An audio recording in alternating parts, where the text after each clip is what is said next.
สวัสดีค่ะ สวัสดีครับ Welcome to NBT World's The Fireside. I'm Benjamin Ruchopakan. And with me, Nawarat Wongsearaya. Every week we have a fireside chat exploring what's going on in Thailand and diving deep into our latest obsessions. So this week, for decades, consumer protection was relatively straightforward because, back then, a consumer just buys a product, a business provides a service, and if something goes wrong, then the authorities step in. But today's consumer risks rarely fit that kind of simple, straightforward model. When a scammer operates through a social media platform or if they use a digital payment system and then they disappear before authorities can act because these scammers can come from anywhere in the world, is that consumer protection an issue or is it a cybercrime issue? Or in other cases where a ride-hailing passenger, if they're harmed by the driver, is it a problem with the driver alone or is it a problem with the platform that was supposed to screen them, right? And if unsafe products are sold online, who should be held accountable, right? Is it the seller? Is it the marketplace? Is it the platform? Or is it all three? So as commerce becomes increasingly digital, who should be held responsible when these lines are increasingly blurred between consumer protection, public safety, cybersecurity, and platform regulation? Yes, and I think that's why right now Thailand's government believes its consumer protection system must evolve to keep the pace. In recent months, the Office of the Consumer Protection Board, or the OCPB, has taken a far more active role in some of the country's most prominent consumer disputes. And at the same time, officials have launched a new policy framework known as OCPB Plus, designed to shift consumer protection away from simply responding to complaints and toward preventing harm before it actually occurs. So in this episode, we'll examine why Thailand believes the nature of consumer risk has changed and also explore how regulators are redefining accountability in the digital economy and also look at what these reforms could mean for consumers, businesses, and online platforms alike. Let's get right into it. So Thailand's consumer protection overhaul is driven by that reality that we just outlined, that the country's consumers are facing threats that increasingly blur the line between financial crime, digital fraud, public safety. So the scale of the challenge you can see in our own data here in Thailand. According to weekly figures published on the Anti-Cyber Scam Center or ACSC dashboard, scams involving digital products, online purchases, and e-commerce services account for over 84% of all reported cybercrime. So every month, thousands of complaints continue to flood this system, illustrating how consumer fraud has become one of the most common forms of criminal activity encountered by ordinary citizens like you and I. Yeah, so what makes the problem particularly difficult is that scammers often target people already facing economic pressure. So local reports found that despite improvements in recovering stolen funds, fraudsters continue to focus on vulnerable people, such as job seekers and young women. And as households search for new sources of income, the lower cost products and services, criminals have actually found a more fertile ground in the digital marketplaces, social commerce platforms, and online recruitment schemes to actually, execute. And even though, the digital sort of element is roughly new, I would say it's fairly new and it's created an amplification of these problems. These problems have been persistent for a while. Yes. And it's really ramped up because of these digital platforms that have found ways to exploit people anonymously, right? Yes. So as a result, this issue has drawn worldwide scrutiny, much of which is aimed at Southeast Asia, which even the UN, through its UNODC office, has called ground zero for global scamming industry. Now, recently, the U.S. Department of Justice's Scam Center Strike Force reported on the results of the Disruption Week collaboration between multiple U.S. federal agencies and the Thai private sector. As a result, they were able to disrupt criminal activity across more than 1.4 million social media and email accounts, block malicious network traffic linked to scam operations, shut down servers and hosting infrastructure used by criminal networks across Southeast Asia, identify suspects and scam platforms for further investigation, and contribute to the arrest of 7 alleged scammers in Thailand. So all these operations were supported by Thailand's ACSC that we mentioned earlier, and of course, the Royal Thai Police. Yeah, but scammers are only one part of the problem. The other half of the problem is actually the digital platforms themselves. So in June of 2026, the Thailand Consumers Council, or TCC, which is a state-funded independent consumer advocacy body, filed lawsuits against Meta, which is the parent company of Facebook. Also, they filed lawsuits against Line, Apple, and several financial institutions. And the lawsuits were filed on behalf of 10 victims who collectively lost more than 230 million baht to investment scams that allegedly exploited multiple digital platforms and financial institutions. So according to the council, the victims were lured through fraudulent advertisements on social media. They were directed into messaging groups and then persuaded to download mobile applications and then ultimately convinced to transfer funds through the banking system. I mean, scary. That's so scary. I can't imagine losing 230 million. I know that's collectively among all the victims. That's generational wealth to be lost that way. I mean, I would expect there to be some accountability from all parties, really. I'd be pointing the finger at the perpetrators themselves, of course, but then also the platforms and the payment institutions. There has to be greater vetting. I mean, to lose that amount, it's just heartbreaking. And some of these victims, they're already like a senior citizen. That's right. They've been collecting this money for their entire life and lose it. Blink of an eye. To work so hard your whole life only to lose it to some thief over the internet. It's just beyond words. So rather than focusing solely on the perpetrators, the lawsuit argues that the platforms, the financial institutions involved, they should bear greater responsibility for preventing fraud that is conducted through their services and platforms, reflecting a broader debate over the accountability in the digital economy. Now, the TCC has also accused Meta of applying weaker consumer protection standards in Southeast Asia than in some Western markets, probably because they feel like Western markets, they're more expensive to litigate, right? So according to council data, it received 6,164 complaints related to online shopping fraud between 2024 and March 2026. Now, nearly 60% of those cases, or 3,793 complaints, involved transactions conducted through Facebook, including non-delivery of goods, investment scams, and impersonation through fake pages. Yeah, and while these two developments are encouraging, they also expose some of the weaknesses of Thailand's traditional consumer protection framework. So historically, many regulations were designed around a relatively passive model in which businesses registered their activities and then disclosed information to the regulators and then responded to complaints after the problems actually emerged. So that approach has struggled to keep pace with modern platform-based business models, where sellers, drivers, contractors, and service providers can quickly enter and then exit that digital platform or ecosystem, while the platform operators themselves maintain that they merely facilitate the transactions. Yeah, they're just the middlemen, right? That's the excuse here. But now we're starting to see a shift in how the government is handling consumer protection, especially via the Office of the Consumer Protection Board, or OCPB. Now, legal analysts at Baker McKenzie have noted that the Office of the Consumer Protection Board has moved beyond its traditional oversight role. It's established a joint enforcement task force with the ACSC, the Thailand Consumer Council, of course, the TCC that we mentioned earlier, and the Electronic Transaction Development Agency, or ETDA, or ETDA.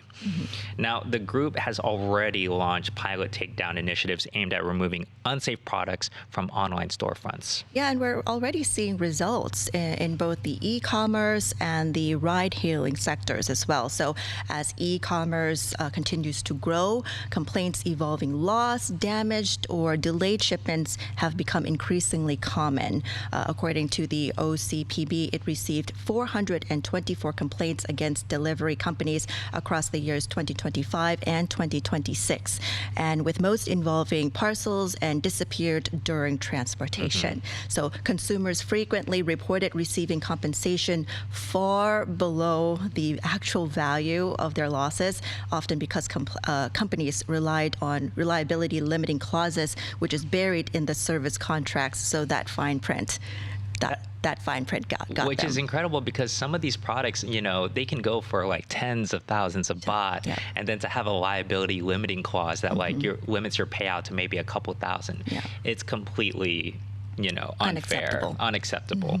So in response, Minister attached to the Prime Minister's office, Supamat Isarapakdi, who oversees the OCPB, publicly challenged the industry's use of these provisions. She noted that Section 616 of Thailand's Civil and Commercial Code clearly holds transport companies responsible for goods that are lost, damaged, or even delivered late. So she warned that the compensation caps may be unenforceable if consumers don't explicitly agree to them, and that unfair contract terms can be challenged in court. Yes, so just to quote Kun Supamat a little bit here, she said that in quotes, "I would like to reaffirm that the OCPB will not allow delivery companies to use contractual limitations of liability to shift the burden onto the public." And she also said that we are prepared to exercise our authority to file lawsuits on behalf of consumers in every case. And she also added that, in quotes, "I would also like to thank the Thailand Consumers Council for bringing the voices and concerns of the public to our attention." It's very important to note that, so you can see these corresponding roles, the OCPB as the regulators and the TCC as a state-funded nonprofit organization. So seeing this collaboration is very encouraging. Yes. We also have another high-profile headline where an app driver allegedly assaulted a Japanese tourist in Bangkok's Asok area. Some very disheartening news there. And again, the OCPB did not simply monitor the criminal investigation, but widened the focus to examine accountability with the platforms themselves. Following compensation payments to the victim and the driver's admission of wrongdoing, Supamat ordered that the platform operator explain how does it screen its driver screening procedures, what measures it has to protect passengers, and the disciplinary policies in the platform, in the ecosystem. So the OCPB convened all 13 ride-hailing platforms operating in Thailand to discuss safety standards and legal compliance. I had no idea we had 13. We have 13 already. And just a side note, like a little example here. I know someone who was on one of these platforms and actually gave like a 2-star review. Right. And then later was called by the driver himself to kind of ask, why was I given only 2 stars? So there you go. Where's the passenger protection there? Where's the passenger protection? Where's, there's a fear of retaliation if you can't give an honest rating. Yeah. Right? So that's really scary as well. Yeah, so, regulators revealed that only 3 operators had fully registered their public service vehicles according to legal requirements, highlighting concerns that extended well beyond a single incident. And these cases reveal a common pattern, which is the OCB is increasingly moving beyond reacting to complaints and positioning itself as an active regulator. So one that is willing to investigate systematic risks, pressure companies into adopting higher standards, and pursue legal remedies when businesses fail to adequately protect consumers. So what's interesting about the OCPB's new approach is that instead of treating each complaint as an isolated disagreement between a consumer and a business, the OCPB has increasingly used these cases to examine broader questions about industry practices, regulatory compliance, and the systematic risks. That's very good. And I like that, because it would be a waste of government resources, I think, to treat them as isolated cases and to deal with them one-on-one, and then to get no sort of systematic accountability and improvement in the industry. Because on the other end, they work systematically. That's right. Right. That's right. These are systematic problems. Yes. Right. So what's more, these aren't even isolated cases of consumer protection by the OCPB. This has all been part of a broader initiative called OCPB Plus, which was unveiled by Supamat on the Thai Consumer Protection Day 2026. I bet you didn't know we had a Thai Consumer Protection Day. Speaking at the event, she argued that the rapid growth of the digital economy has changed the nature of consumer risks. While digital platforms made goods and services easier to access, they expose consumers to new forms of fraud, misinformation, unsafe products, unfair business practices. So as a result, she argued that the Office of the Consumer Protection Board can no longer operate under this traditional model that it's always operated under. She said, quote, "The OCPB must adapt by going to the public, not waiting for the public to come to it," end quote. She emphasized that the OCPB has a duty to care for the public and leave no one behind, ensuring that citizens can access economic opportunities safely and fairly. People don't want to invest in a place that they can't trust that its operations can be conducted safely. Yes, for sure. So the OCB Plus initiative is organized around 5 major policy pillars. And the first pillar is proactive prevention. So rather than focusing primarily on compensation after consumers have already suffered the losses, the OCPB aims to prevent harm before it occurs through public education, awareness campaigns, and greater legal literacy. The objective is to help citizens identify risks, understand their rights, and avoid becoming victims in the first place. So preventive measures. That's right. And the second pillar is integrated service delivery. Now, consumer disputes often involve multiple agencies and overlapping regulations, which creates confusion for who do you go to seek assistance and to seek, support when you've been wronged, right? So the OCPB Plus seeks to establish a one-stop service model that brings together all the relevant authorities under a coordinated framework with clear procedures, defined timelines, and more consistent outcomes. Yes. So, and the third pillar here is, center on platform accountability. So the policy explicitly explains that online platforms and e-commerce operators must assume greater responsibility for consumer welfare rather than functioning solely as marketplaces connecting buyers and sellers.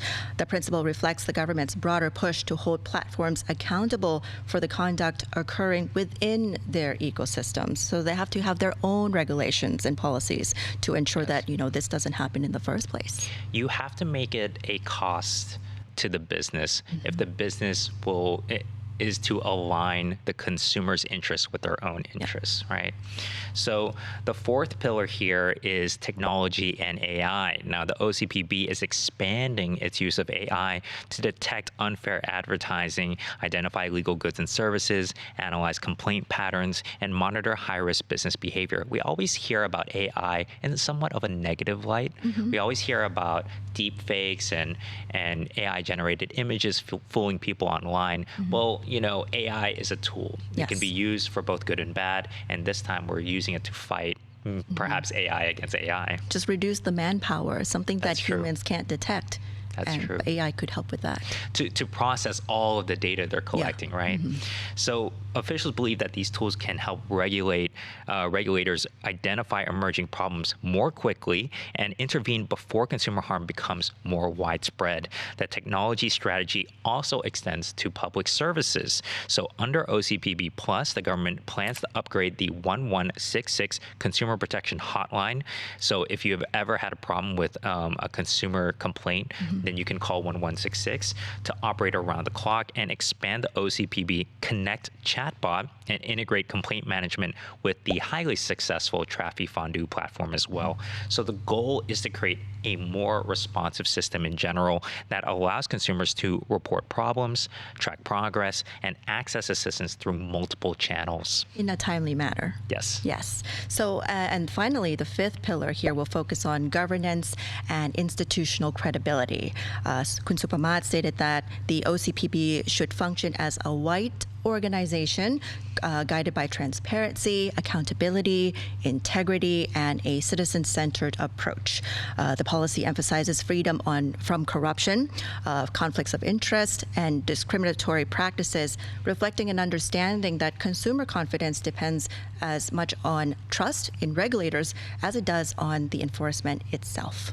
That's right. So if you have a high degree of trust in the OCPB itself, that they're not going to exercise some kind of favoritism, or conflict of interest, that they're going to recuse certain officials from certain cases or something like that, then that's definitely going to put more faith in using the system in the first place. Right? And actually calling 1166. That's right. So the initiative also enjoys strong political backing. There's a lot of political will behind consumer protection. In his policy statement before Parliament, Prime Minister Anutin Chanvirakul identified the protection of citizens from economic, social, and digital threats as a key government priority. Now, under that mandate, consumer protection isn't just a narrow regulatory issue. Agencies are being directed to coordinate enforcement efforts across multiple sectors, reflecting a growing belief that safeguarding consumers from fraud or unsafe products and platform misconduct has become a matter of national security. At this time and age, right? Yeah, for sure. Right. So, I mean, consumer risks continue to evolve, which means that consumer protections can't stop either. The OCPB has held public hearings on how to take the cause even further. And among the ideas under consideration are stronger seller verification requirements, greater platform accountability for harmful activity occurring within their ecosystems, expanded use of artificial intelligence to detect risks in real time, and closer coordination between government agencies and the private sector operators. Now, discussions also emphasized a shift away from relying solely on warnings and post-incident remedies toward preventing harm before it actually occurs. We've seen this. This is such a common theme that we're seeing through all of these approaches is how do we prevent further harm? How do we take an example of a terrible, case and then prevent similar examples, right? And then how can we leverage technology? It feels like we're always fighting against technology, but how can we use technology to counter the threats of the modern age, of the digital age? So there are also several legal reforms that may follow. The OCPB is reviewing the Direct Sales and Direct Marketing Act to better address online commerce, because it may be a while since these laws have been revised and amended and updated. So meanwhile, the Thai Industrial Standards Institute, this is the TISI, is considering amendments that could impose new obligations on digital marketplaces to monitor and remove non-compliant products. I mean, I know that there's a real issue with helmets that do not have the appropriate TISI mark that certifies their safety as well. So you may be buying a fancy-looking helmet or a very affordable helmet online, but in a real accident, provides no protection. And batteries too. Yes. Those batteries, they need the mark. They need the TISI mark in order to ensure that it's safe to use. Yes.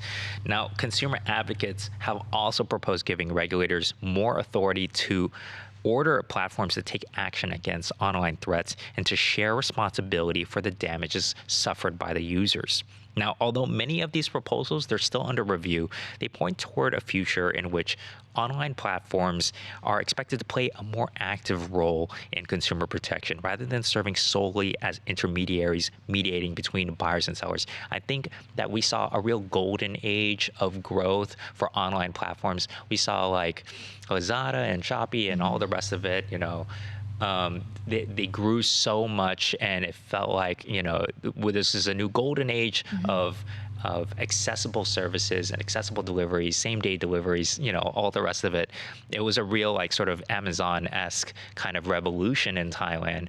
But now we're starting to see the other half of that. Yes. We're starting to see that nothing is for free. There's no such thing as a free lunch. Because along with the light, there's also the dark side Yes. happening at the same time, That's right. simultaneously. Yeah, and we need so much more sort of awareness about these platforms, because I feel like at a certain time they were very permissive about refunds, because they wanted people to trust the platform more early on. Yeah. And I remember in the early days of online shopping, I would get a product that was defective, I would request a refund, and the seller wouldn't even ask for the product back. They would just be like, keep it, and then give me the refund, and they would just eat the cost, Yeah. right?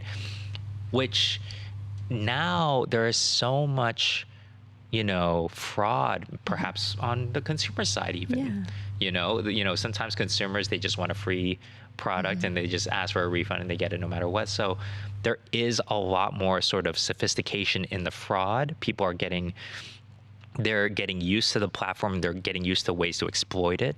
They see the loopholes. They see the loopholes. Yeah. So it's very important that, these platforms stay ahead of the threats and that they're proactive about what could be something that they could expose themselves to in terms of fraud, in terms of online scams and digital, malfeasance and things like that. A separate department. Yes. Just to look ahead. They need like a hold of, yeah, absolutely. It should be considered like consumer trust is so hard to, have once you've lost it, and it's such a hard thing to build in the first place, which is why they were so lenient with their refund system before, right? But yeah, one of the advices that she recommended, Kun Supamat, she recommended that definitely always, as a matter of discipline, as a matter of practice, to always set up your camera, or set up your phone to to video the whole process of you opening the package, because otherwise you don't have evidence. Right. And I've been guilty of this, where I'll open a package, there's something wrong with it, but I was so excited about getting the package in the first place. You opened it already. I already opened it already. For me, I would always, if it's a small package, something that it's not that valuable, maybe I wouldn't record it. But if it's like 5,000, 10,000 baht package, yes, I will set up a camera and record it. And now we turn it over to our audiences. Do you think Thailand is becoming safer or riskier for an average consumer? Let us know on NBT World's online channels. You can find us on YouTube, Instagram, Facebook, and Spotify. Thank you, and we'll see you next time. สวัสดีค่ะ สวัสดีครับ